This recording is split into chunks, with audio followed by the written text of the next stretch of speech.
yourself to the frequency of it. That's what the receiving mode is.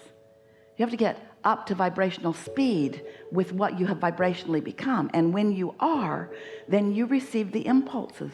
Then you receive the blocks of thought. Then you receive the inspiration. Then you are in the receiving mode. You find your timing is good, right place, right time. And most of all, it's more and more fun, way, way more and more fun. For a while we said to you, everything you want, you included, is in your vortex. So just get in there. And you listened to that for a little while. Then you became a little impatient about it. How do I get in? Where is the door? And we say, you know, it's not like a college degree where once you get your certificate, it's yours forevermore. It either is or it isn't in the moment, depending upon your vibrational balance. So if you're in a bad mood, you're nowhere near it.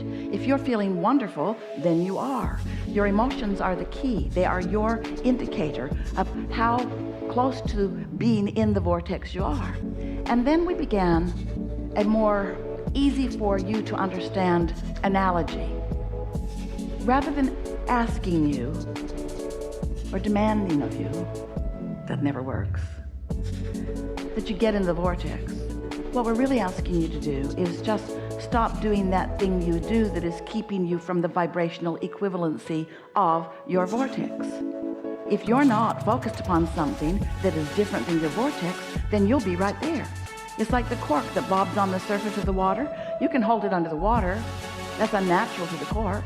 That's what negative emotion is in our analogy. But when you let go of it, it will bob right back up. If you'll discontinue doing that thing you do, where you hold yourself out of the vortex or away from the vibrational receiving of it, when you stop doing that, then you'll be in the receiving mode. So ways to be in the receiving mode are find things that are satisfying, or at least stop focusing on the things that aren't satisfying. You don't even have to focus on what's satisfying. Just stop being dissatisfied. So satisfaction is your indication that you're in the receiving mode. And your work really is to do your best to maintain the mood, the atmosphere of being satisfied. But if you're like most humans, your satisfaction or dissatisfaction is all about what's already manifested, which means you're in deep doo-doo. Because you can't stop asking for new, and the new is rarely an instant manifestation. So there's always a gap in that creative unfolding in terms of the idea and it manifesting fully in your experience. And if you are fixated on looking at what is, then you may very well, if you're like most, find a rather large measure of dissatisfaction, which is what's slowing the whole works down. So we want to talk with you about how you can be more satisfied. We want to talk with you about rampages of appreciation. We want to talk to you about books of positive aspects. We want to talk to you about all of those things, sort of, kind of, blah, blah, blah. But you know the difference between positive emotion and negative emotion. How many hundreds of thousands of books have been written on positive mental attitude? People in sports have been doing it and knowing it and understanding it and achieving it for a very, very long time. Lots of other people, you have too. But we want you to understand the vibrational basis behind it, the universal laws behind it. We want you to understand first that you are a genius creator here to create, and that in the creation you're going to see things you don't want, and that is normal. And when you see things you don't want, that's step one, and it matters very much, and you have asked. Just don't spend your whole life in step one. And something that you have accomplished, if you are like most humans, is that once you know that you want something, and you spend so much time assessing where you are in terms of manifestation in relationship to this thing that you want, you have this tendency, we love you so much, you have this tendency of feeling like you need to explain, justify, rationalize why it hasn't happened yet. It's their fault, or I'm not good, or I'm not worthy, or all of this stuff that you just make up that has no actual validity whatsoever, but you base your perception on what's manifested so far. which is really hard for you because you wanted it, hasn't manifested, you notice it hasn't manifested, so it doesn't manifest. So you bang around in more life and you ask for more, but you notice it hasn't manifested, and because you're noticing it hasn't manifested, you're not in the receptive mode, so you don't let it manifest, and then life causes you to ask for it more. So, you should take a peek into your own vortex. You should see what you've put there. You should see what's all queued up for you. You should see what your inner being is attracting by law of attraction on your behalf. And if we were standing in your physical shoes, we'd find ways of letting it in. The biggest, most important way that you could easily tune to the frequency of your vortex, that you could easily become a steady vibrational equivalent to the vibration of your vortex, which means then what's in there can easily flow into your mind, into your impulses, into your receiving. Because really, you don't want somebody else to do it for you, do you? No, say no. No, you don't want someone else to do it for you, do you? You really don't. You think you just want the manifestation to drop into your experience, but you don't. You don't. You are the creator of your own experience. You want your hands in the clay. You've just been frustrated because you've been asking and you're not seeing it. It's like God or somebody must be out to lunch. Where's the delivery system here? Abraham, if all that money's in the vortex, how do I get it out of the vortex and into my bank account? How do I make that happen? And we say, you gotta raise your vibration, which means you've gotta lower your resistance, which means you gotta feel good, you gotta feel satisfied. And what we've noticed as we've been watching you is that the fastest way for you to get to a consistent allowing of what you want is a daily meditation in which, for 15 or 20 minutes, that's all, you sit with the intention of quieting your mind, which simply means you just focus upon something that doesn't matter very much to you.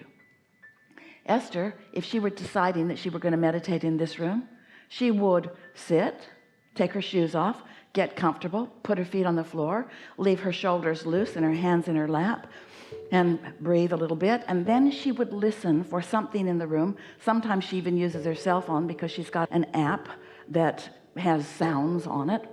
But in this room, she would listen for the sound of the air conditioner. Do you hear? The reason that that's a particularly good thing to focus upon is because you're not talking smack about that.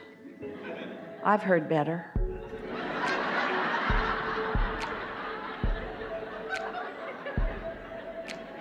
You don't do that with that. And because it's not very juicy in thought, if you will continue to turn your attention back to it. Now, you may, depending on how far into your day you are, earlier you meditate, the better, the easier for you. As you focus upon it, your mind may wander because your mind already has some momentum going. There are already active thoughts. So the whole point of meditation is to distract yourself from the thoughts that are active. Because when you distract yourself from the thoughts that are active, you're no longer adding to the vibrational momentum of the thought. And each time you quiet your mind, so any active thoughts that may be resistant in nature are now not a player in your vibrational mix, then your vibration begins to rise. And it doesn't take long before you're in sync with who you are.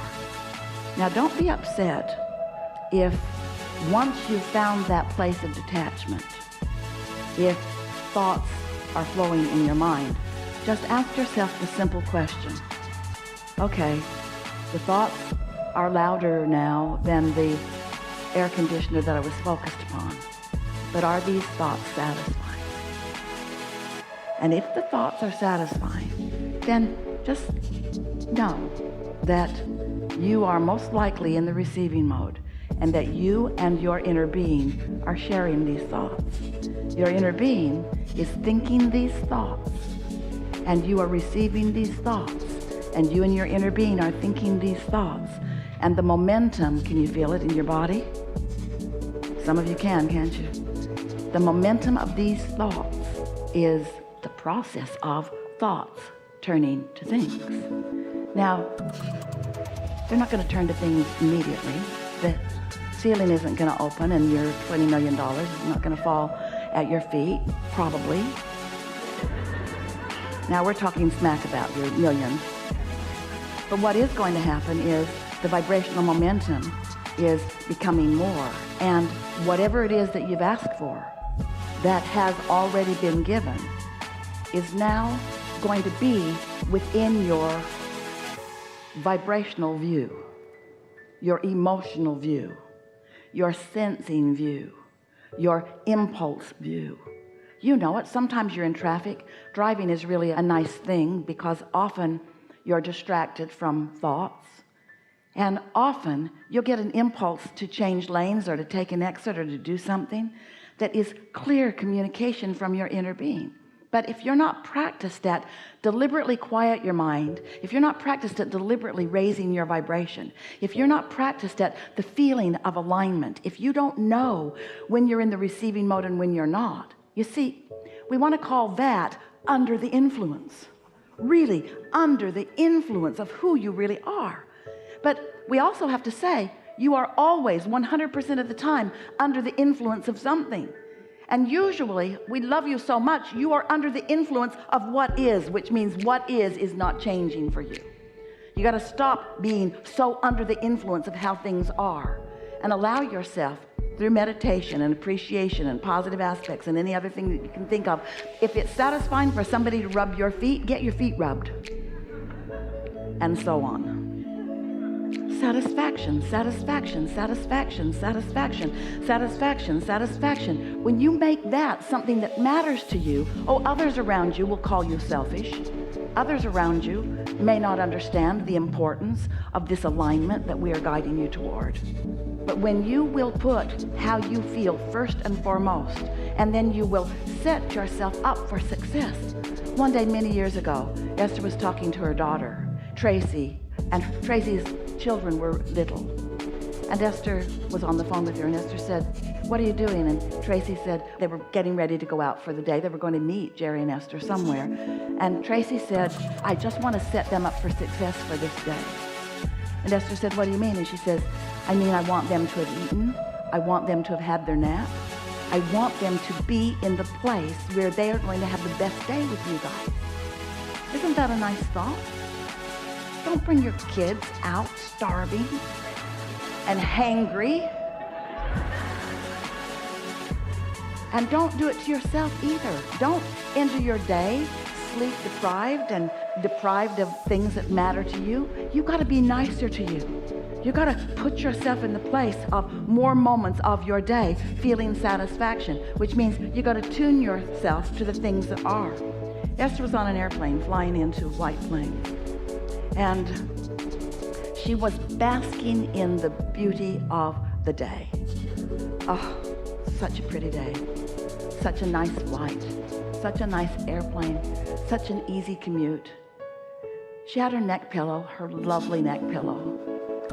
She takes it everywhere she goes. It's odd she doesn't have it on now. And then she thought, oh, I am just the slightest bit chilly. So she took the blanket and unwrapped it and pulled it up and had her eyes closed, basking. And a flight attendant came to her and he touched her. She opened her eyes. He knew that she had just settled in for her long winter's nap. And he said, here's a bottle of hot water. It will keep you warm. And he had taken a water bottle, must have put it in the microwave. It was very hot, had wrapped a napkin around it, and Esther said, I love you. Is that an interesting thing? Is that way, way, way, way out there? Have you ever heard of such a thing? Who does that? More important, who gets that? Esther says, I do, I do, I do. In other words, when you're basking, when life is good to you and you know it, life must be good to you. It cannot be otherwise. And the universe will then have to knock itself out to give you yet another way. Esther thought, you could rub my feet. You get what we're saying. Be nice to you.